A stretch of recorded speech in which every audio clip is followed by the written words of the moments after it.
In this lesson, we'll learn about the print and cut process, taking a print off your printer and having the CE6000 contour cut around the images on the print for making decals.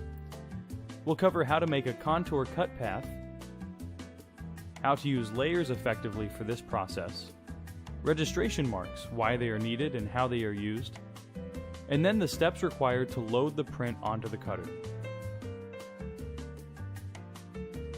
The software that we're going to be using in this lesson is Cutting Master 3 with Adobe Illustrator. While this may not be the software you're using, the process is very similar. The first step to the cut and print process is to create the cut path. Keep in mind that the cut line should be created after the design of the image is complete. A cut path can be any shape. For instance, a typical decal may be in the shape of an oval, rectangle, with or without rounded corners, a triangle, or any shape you see fit. Here we have a design that could use a circle or oval, but as you can see, it has unnecessary white space around the image. This design would be best suited for a cut path that contours the design. In some software applications, such as SignLab, FlexiSign, and Graphtec's new Studio application, creating a cut path that contours the shape is a very simple process. Whatever software you are using, review the manual or instructional video supplied with the software to learn how to create a contour path. In our case, we will be using Adobe Illustrator CS6 to create our cut path so that it contours this design. The first step is to select all the objects in the design. Click on the Object pull-down menu, hover the mouse over Path, and select Offset Path. This little pop-up window appears. Here we can set the distance. In many cases it is hard to judge how this will look, so we can preview the outline by enabling Preview. It looks a little messy right now. We will take care of this in a minute. We can also choose how the corners will look. For instance, we may want to have the corners rounded a little. And now click OK. Now we need one more step. Click on the Window pull-down menu and make sure Pathfinder is open. Let's click on the first button, Unite. We'll want to switch the colors so that there is no fill and the outline will have a color so we can see it. And there we have it. As mentioned before, any shape can be used as the cut path. However, the only thing we suggest against is using part of the design as your cut path. This can create difficulties. In cases where you want the cut path to be right on the edge, create a separate outline and enter 0 for the distance. In this case, you may want to bleed out the design beyond the cut line. This will remove any chance of a sliver of white space occurring. The next step is to separate out the cut path from the rest of the design. This has to be done to avoid printing the cut line. Using the Layers palette can help in this. What we will do here is create two layers, one for the items to be printed, and the second layer for the cut path. The first step is to establish the first layer as the print layer. Next, we will create a new layer and label it as the cut layer. Now we can move the cut path to the cut layer. This is done by clicking on the cut path, and in the Layers palette, drag this dot to the cut layer. This will place selected objects to that layer, in this case, our cut path. To check this, we can turn off the print layer, and this should leave the cut path. Next, we can create the registration marks. Registration marks are needed because they are like a mapping system to the cutter. Once they are scanned by the registration mark scanner, the marks provide information to the cutter such as the starting point, the angle, and if there is any stretch or distortion. Registration marks help the cutter map out the placement of the cut path. Since Cutting Master 3 is a plugin module for Adobe Illustrator, it can create and correctly place them automatically. We do this by clicking on the File pull-down menu, hover our mouse over Cutting Master 3, and select Registration Marks. This brings up this window. At the top, we have the choice of registration mark styles. Let's take a few minutes and go over the different registration mark styles and their purpose. There are essentially two main types of registration marks, Type 1 and Type 2. The differences are very simple. Type 1 is where the registration mark corners are facing inward, and Type 2 is where registration mark corners face outward. Typically, Type 2 is generally best since this allows for extra area in your design, but the choice is up to you. When cutting longer designs, there's another option of using what is called segmented registration marks. This is where, along with the registration marks on the four corners, there are registration marks that look like little T's between the corner registration marks, as you see here. Segmented registration marks are used by the cutter to determine if any bowing has occurred during the printing process. In a print like this, if only the four corners were scanned for, you might find that the beginning and the end of the printed image are cut accurately, but the midsection would be a little off. On the other hand, when reading these registration marks, the cutter can adjust the cut line to compensate for the shifting. When choosing a pattern, keep in mind that more segmented registration marks ensure better accuracy. Let's return to Cutting Master 3 and look at the different styles, now that we know the different patterns, and click on the pull-down list and examine the styles and types. Here we are given several choices.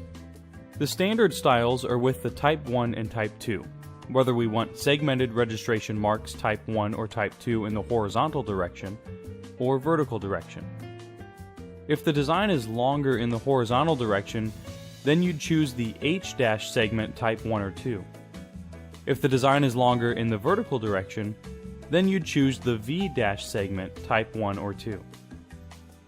The other choices at the lower end allow us to use a reduced number of registration marks. For instance, when cutting a smaller design, you may find that there is only a need for 2 or 3 registration marks. This is helpful if you have a large number of decals to cut, perhaps on separate sheets where reducing the number of registration marks will increase the production. In our case here, we'll use 4 marks, Type 2. Units we'll set to inches. The length is important for longer jobs. Having longer registration marks allows the sensor to more readily capture them during the scanning process. The thickness is important for jobs that have lamination.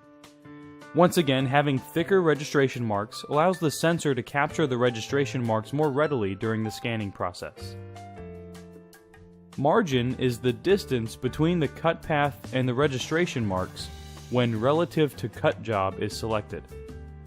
When this is the choice, as a suggestion, set the registration marks as close as possible to the cut path, but keep in mind that the design should not be within the registration marks.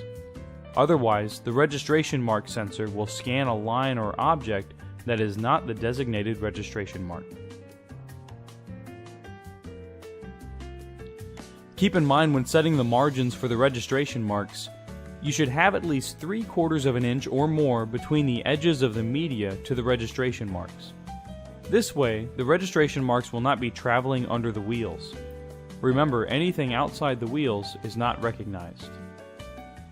When relative to media is selected, margin is the distance between the media's edge and the registration marks.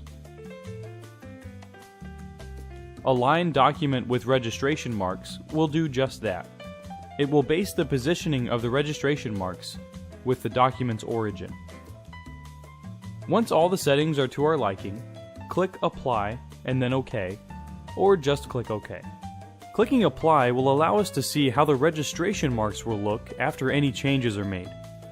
This is convenient since we can see how the registration marks will lay out prior to clicking OK to finalize them. Let's press Ctrl-Z or Command-Z on the Mac and start over. There is another option that will allow you to place the registration marks where you would like to have them. let's draw a rectangle. We will draw it large enough to surround the design, but close enough so there is not wasted space. What we will do next is have Cutting Master 3 create registration marks based on the corners of the rectangle. To do this, while the rectangle is selected, click on the File pull-down menu, hover over Cutting Master 3, and then click on Registration Marks. We will keep everything the same, except we will click on the Convert Rectangle checkmark. Now we can click OK. And the rectangle is converted to registration marks, using each corner of the rectangle as the points of the registration marks.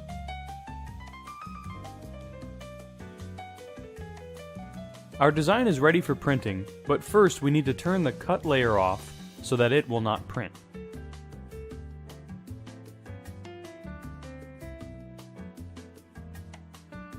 Now we can send this design to the printer.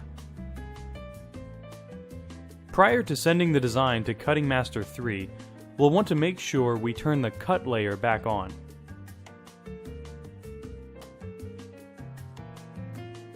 Once the design has been printed, orienting and aligning the sheet is somewhat critical, especially if it is a long print.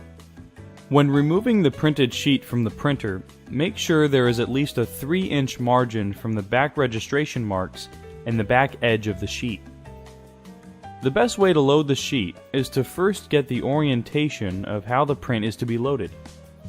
Click on the File pull-down menu, hover over Cutting Master 3, and click Send to Cutting Master 3.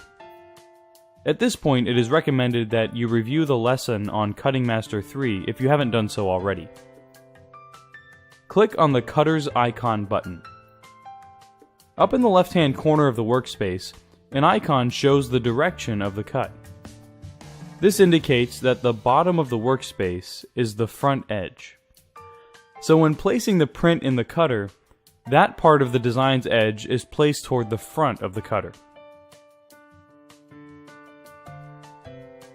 After placing the print in the cutter with the correct orientation, place opposite fingers on each of the 2 front registration marks, feeling for the front panel edge underneath the sheet. This will ensure that the print is aligned straight on the cutter. Hold the media in place and bring up the media set lever. Initialize the cutter by pressing Roll 1 front edge. This action places the registration marks behind the tool carriage. Next, take the arrow keys on the cutter and position the tool somewhat near the first registration mark. This is the registration mark closest to the control panel. The position is not critical since the cutter will automatically search for the first registration mark. Just know that the closer the tool is to the first registration mark, the quicker the process. Now we can go back to Cutting Master 3. Next, turn off the print layer so that it will not cut. To do this, click on the Configure Cut Job panel, which is this icon button here. Click on the By Layer button at the top. Notice below, these are the 2 layers that we established. In this case, we want to disable the print layer. This removes the object set for printing. Now we can send the job by clicking on the Send button, and then click on the CE6000. Once the job is sent, the sensor will start scanning the first mark. If for some reason it cannot find it, it will go searching for it. Once it finds it, it will continue on to the second mark, and so forth. Since it knows the location of the other registration marks, it doesn't need to do a search pattern, thus saving time. Once all the marks are found, it will start to cut the media following the adjusted cut path.